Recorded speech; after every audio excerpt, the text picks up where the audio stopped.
মানুষের দুয়ারে দুয়ারে বাচ্চা খাইছি, ভিক্ষা করছি। জেনারাইতে এনে এক সাইডে মার্কেটের সামনে হইয়া থাকতাম, তুমি স্টেশন যে হয়ে থাকতাম। মা বাবা যদি বাইচা থাকতো, আমি এদের রাত্রে শুইলে দুঃখে কান্দি। আপনার নাম কি? ইয়াকুব। হারানোর স্থান দিয়েছেন সিরাজগঞ্জের লঞ্চ ঘাটে। বাবার নাম কি ছিল? সিদ্দিক রহমান। মায়ের নাম রাবিয়া বেগম। এক মায়ের এক ছেলে ভাবে হারাই গেলে হবে। আসসালামু আলাইকুম প্রিয় দর্শক এবং শ্রোতা, আল্লাহ সর্বাবস্থায় আমাদের সবার মঙ্গল করুন। সবসময়ের মতো সেই দোয়া এবং শুভকামনা জানিয়ে শুরু করছি আপন ঠিকানার একটি বেসিক ভিডিও। যারা অনুষ্ঠানে এসে পরিবার খুঁজতে চান দয়া করে আমাদেরকে ফোন করবেন। আমাদের ফোন নম্বর হচ্ছে 09639887777। এছাড়া আমাদের ইমেল অ্যাড্রেস, সেটাও আপনারা দেখতে পাচ্ছেন আমাদের ভিডিওর কোনাতে দেওয়া আছে। আজকে কে তার পরিবার খুঁজতে এসছে চলুন একটু জানার চেষ্টা করি। আপনার নাম কি? ইয়াকুব। ইয়াকুব কি বাবা মায়ের দেয়া নাম? বাবা মার দেওয়ার নাম। এটা চেঞ্জ হয়নি না? না। আর এখানে যেগুলো মনে আছে আমি একটু প্রথমে জেনে নিই। আপনি হারানোর স্থান দিয়েছেন সিরাজগঞ্জের লঞ্চ ঘাটে। আচ্ছা, বাবার নাম কি ছিল? সিদ্দিক রহমান। সিদ্দিক রহমান। মায়ের নাম? মায়ের নাম রাবিয়া বেগম। রাবিয়া বেগম। আপনার ভাই বোনের সংখ্যা আপনি ছাড়া কেউ ছিল না? না, আমার এক মায়ের এক ছেলে। এক মায়ের এক ছেলে ভাবে হারাই গেলে হবে। প্রথম থেকে বলেন তো কি হয়েছে, একদম মন খুলে বলেন আমাকে। আমার মা বাবার সংসার অভাব, অনটন। পরে খাওয়াইতে পারে না, পড়াইতে পারে না। পরে আমার মার সাথে এক হোটেলওয়ালার পরিচয়, তার হোটেলে আমাকে দিয়ে গেল যে আমার ছেলেরে পেটে ভাতে কাজ করান, বাঁচান, সে আপনার এখানে থাকবে, খাবে, আপনারা দেখে রাখেন। একটাই মাত্র ছেলে, তারপর ওই অবস্থা। আগেরকার মানুষ এতটা মাথায় ছিল না। পরে আমার দিল, আমার হোটেলে প্লেট বাসন ধুই, টেবিল টেবিল মোছা, ঘর ঝাড়ু দেওয়া, এটি কাজ টাজ করি। ছোটো মানুষ যতটুকু পারি ততটুকু করি। পরে দীর্ঘদিন চলে গেল। ঈদ এলে তার বাড়ির হোটেলওয়ালা মালিকের বাড়ি আমাকে নিয়ে যেত। তার আবার ছেলে মেয়ে অনেক, 6-7 জন হইব। তারাও আর কি বড়, আমি তো ছোট। ঈদ এলে নিয়ে যেত আমাকে, জায়গার নাম হচ্ছে পাবনা। এখান নিয়ে যেত, আবার ছুটি শেষ হলে আবার আনতো, আইনা আবার এই যে হোটেলে কাজ কাম করতাম। ঠিক ছেলের মতনই দেখছে। মা দেখতে আসতো না? মা দেখতে আসতো না। দীর্ঘদিন এরকম করতে করতে চলে গেল। আমি এই আশেপাশে যে টোকাই পোলাপান, গরিব পোলাপান ওই আসে, তাকে সাথে খেলি। এরকম কত হতে দুষ্টমি কত হতে লঞ্চ উঠে গেছি গা সিরাজগঞ্জ ঘাটের থেকে। আচ্ছা। এই যে নামলাম ভুয়াপুর ঘাটে। ভুয়াপুর ঘাটে? হ্যাঁ। আচ্ছা। ভুয়াপুর নেমে ট্রেনে উঠছি। ট্রেনে উঠার পরে আমি তো আমি কিছু জানি না, মাথায় অতটুক বুদ্ধি শুদ্ধি ছিল না যে কিভাবে কি হবে। মাঝে মাঝে ঢাকা অনেক সুন্দর, ঢাকা অনেক সুন্দর। পরে আমার মনটা খুশি হলো যে ঢাকা অনেক সুন্দর, আমি দেখে আসি। পরে আইসা নামলাম কমলাপুর। কমলাপুর নামলাম, নামিয়ে দিই যে বিশাল ঢাকা শহর স্টেশন। পরে আমি কথা হতে পুলান মানুষ তো, পুলিশও ধরে না, টিটিও জিজ্ঞাসা করে না। হ্যাঁ, মানুষের চেপা চাপা বই আসতে থাকি। খাওয়া খিদা লাগলে মানুষের দে চাই চিন্তা খাই, আর লজ্জা শরমে চাই না। আবার মানুষের এমনি হাইদা দিত, খাইতাম। এই খায়া জীবনযাপন করতাম। ওই যে ঢাকা শহর, সদরঘাট, তারপরে অনেক বিভিন্ন জায়গায়, নয়াবাজার, কমলাপুর স্টেশন, স্টেডিয়াম, গুলিস্তান, বিভিন্ন জায়গায় আমি রাত কাটাইছি। যখন 1-2 বছর যাই যেতে। কিভাবে থাকতেন চাচা একটু বলেন তো আমারে, মানে রাত কাটাতেন কিভাবে? কি করতেন সারাদিন? রাস্তায় সারাদিন ওই যে বোতল টোকাইতাম, কাগজ টোকাইতাম, ভাঙাই টোকাইতাম, টোকাইয়া ভাঙাই দোকানে বিক্রি করতাম। আচ্ছা। ওই টাকা দিয়া ভাত খাইতাম। গোসল করতেন কই? গোসল ওই যে রমনা পার্কে কিংবা সদরঘাট নদী একসাথে। হ্যাঁ, ওই সে ঢাকা শহরে পোলাপান ওডি আসা নেই। আচ্ছা। ওই ঢাকা শহরে পোলাপান টোকার পোলার লগে আমি মিশে গেছি। এটা তো শুনছি অনেক সময় নেশা টেশা করে, এগুলো করছেন ছোটবেলায়? না না, আমি এটি করি নাই। আচ্ছা। এটি ঈদের যাই নাই। তারপর রাতে ঘুমাইতেন কই? ওই যে রাস্তায় টোকাইতাম, বিছা ভাত খাইতাম। খায়া ওই জেনারাইতে এনে এক সাইডে মার্কেটের সামনে হইয়া থাকতাম। তুমি স্টেশন যে হয়ে থাকতাম, তেজগাঁও স্টেশন হইয়া থাকতাম, শীতকাল কারণ বাজার হইয়া থাকতাম, বর্ষার মধ্যে ঢুকিয়া। তা এরকম করতে হতে দীর্ঘদিন, মানে বয়স বাড়তাছে, 12 বছর 13 বছর কত হতে বাড়তাছে। ও আরেকটা ঘটনা, কাগজ ভাঙারি বেচা ফুটপাতে এসে ভাত খাইতে, পরে আমাকে পুলিশে ওই সময় এরশাদ ছিল সরকার, আচ্ছা।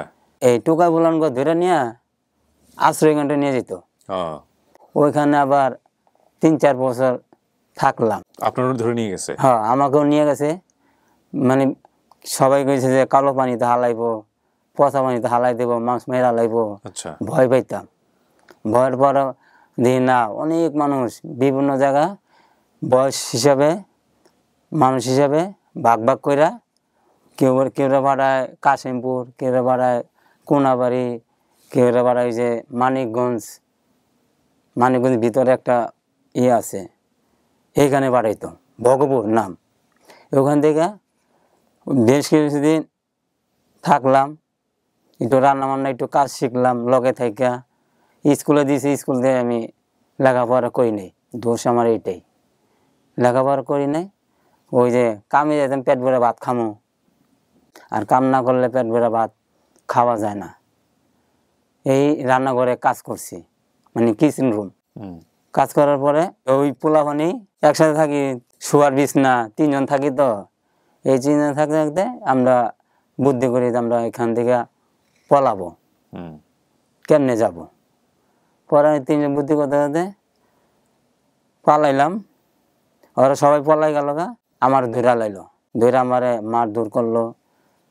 পরে বেশি কিছু মারে নাই, আবার জয়া থাকলাম। আবার 1 বছর পরে একলাই পলাইলাম। পরে ঢাকাইতে আমার 2 দিন লাগলো আইতে, টাকা নাই পয়সা নাই। এইখান দিয়ে আইয়া এই যে আসার পরে গুলিস্তান আইলাম, আইটা ওই বস্তা একটা নিলাম, কাগজ মাছ টোকা এই যে জীবনযাপন করি। যখন নাকি বয়স 1 বছর 2 বছর করে বাড়ে, কাগজ ভাঙারি বেচতে বেচতে এক দোকানের লগে মালিকের সাথে সম্পর্ক লগা, যে তুই এনে থাকবি, এনে মাল বেচে এনে থাকবি, টাকা পয়সা জমা, তোর বিয়ের শাদী করাই দেব। বলে হ্যাঁ, আমরা ডাকতাম, মহিলা মালিক তো মামানি ডাকতাম। সে ভালো বুঝে দিছে যে টাকা জমা, তোকে বিয়ের শাদী করাই দেব। তাই আমি খুশি যে টাকা পয়সা জমালে বিয়ের শাদী করাই দেব, যে আমার এইভাবে জীবন আর ভালো লাগে না, একটা সংসার হবে। তারপরে 30 টাকা করে না 20 টাকা করে জমাইলাম এই সুমতি হিসাবে, সবাই 20 টাকা করে দিয়া। পরে 9 মাস না 10 মাস টাকা জমাইলাম, 10,000 টাকা। তখন 10,000 টাকা তো অনেক টাকা। এই 10,000 টাকা নিয়ে অমুক জায়গা পরে এই যে আসলাম আবদুল্লাপুর। আচ্ছা। আবদুল্লাপুরে একটা বন্ধু থাকতো এখানকার, ওই আগে বিয়ে করছে। বিয়ে করার পরে আমি ওখানে গেছি বেড়াইতে, বেড়ানোর পরে আমাকে কইছে, আমি বললাম যে আমার একটা বিয়ে করা। আচ্ছা ঠিক আছে, চিন্তা করিস না, ভালো মেয়ে আছে, বিয়ে করাই দেব। এই 10,000 টাকা দেয়, এই যে করাইলো। ওই যে বড় ছেলেটা আছে না, তার মা এখন বর্তমান নাই, কোথায় গেছে? মারা গেছে। এইটা আমার 2 নম্বর ওয়াইফ। আচ্ছা, আরেকজন স্ত্রী হ্যাঁ, আসছেন সাথে, ওই একই গ্রামেরই, সাথে বড় ছেলেও আসছে। হ্যাঁ, একই গ্রামেরই। আচ্ছা। এইখান থেকে জীবন যাপন। আগের ঘরের এই বড় ছেলেটা, আর এই ঘরে 1 ছেলে 1 মেয়ে। আচ্ছা, মাশাআল্লাহ। আমি মাঝখান দিয়ে একবার গেছিলাম সিরাজগঞ্জ, যাই আমি বাড়ি ঘর আমি পাই না, সব উল্টা পাল্টা হয়ে গেছে, হোটেল পাই না। এরপর আবার রিটার্ন আয়সা পড়লাম। আপনার মা যে ওই ঘাটে দিয়ে গেছিল, কোথা থেকে নিয়ে আসছিল এটা মনে আছে? না, অতটা কিছু আমার মনে নাই। বাপের কথা কিছু মনে আছে? না, বাপের চেহারা তো মনে নাই, মার চেহারা একটু মনে আছে। খারাপ লাগে না যখন জীবনের কথা এরকম ভাবে ভাবেন যে জীবন? জি জি জি স্যার। এক বাপের 1 পোলা, এক মায়ের 1 পোলা। আমি রাত্রে শুইলে দুঃখে কান্দি, যে মা বাবা যদি বাইসা থাকতো, মা আছে না বাবা মইরা গেছে না বাইসা আছে, সেটা সঠিক আমি জানি না। কিন্তু মা বলছে যে বাবা মারা গেছে। মা বলছিল বাবা মারা গেছে। আমার তখন বয়স 6-7 বছর হল, আমি এই কপালে দুর্গতি। একটু ভেবে দেখা এখন আছে না, আপনার অনেক বিষয় এখন এগুলো। আপনাকে সহযোগিতায় আমি না না, অবশ্যই আপনি আসছেন, আমরা তো অবশ্যই চেষ্টা করব। মোবাইল নাম্বার জোগাড় করে আপনার সাথে যোগাযোগ আপনি জানলেন কিভাবে আমার সম্পর্কে এই অনুষ্ঠানে? জানলাম। ওই যে যেখানে আমি করোনার সময় এদিকে থাকতাম ভাড়া, তার ওইখানে একই বাড়িতে লোক আছে সিরাজগঞ্জের আমগো দেশ এরিয়া হুম লোকজন। তারা জিজ্ঞাসা করে, পাশাপাশি জিজ্ঞাসা করে যে বাবা তোমার বাড়ি কই? যে আমি কই বাড়ি তো আমার সিরাজগঞ্জের এদিকে। আমি কইছি আপনাকে বাড়ি? কয় সিরাজগঞ্জ তো। তো আমি কই দেশি মানুষ, তো একটু ভালো হইলো, এখন যদি একটু খোঁজ খবর নিতে পারতেন, আমি তো ছোটোবেলা হারাই গেছি। কয় ঠিক আছে, কয় আমি এটা দেখবো। হুম খোঁজ খবর নিছে, কয় আপনি এইভাবে পাবেন না, আপনি নেটে ছাড়েন, নেটে ছাড়লে সবাই দেখবে। হ্যাঁ ছাড়ছি, খবর হলো না। পরে আবার এই যে 1-1.5 বছর আপনার সাথে যোগাযোগ। হুম। না প্রতি হিস্টোরি বললে আমি এনে ঠিক থাকতে পারবো না স্যার। হ্যাঁ আমি বুঝতে পারছি। সব কিছু বিস্তারিত সব খুইলা কই আমি ঠিক থাকতে পারবো না। আমি অনেক জীবনে কষ্ট করছি, মাসে দুয়ারে দুয়ারে ভাত চা খাইছি, ভিক্ষা করছি, তখন 1 টাকা 4 আনা পয়সা দিত, এই জমায় আবার খাইছি, অনেক কষ্ট করছি।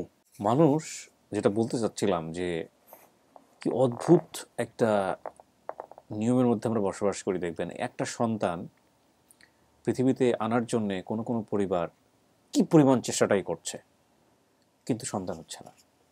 কিছু কিছু পরিবার সন্তান হয়ে গেছে, সেই সন্তানকে রাখতে পারছে না।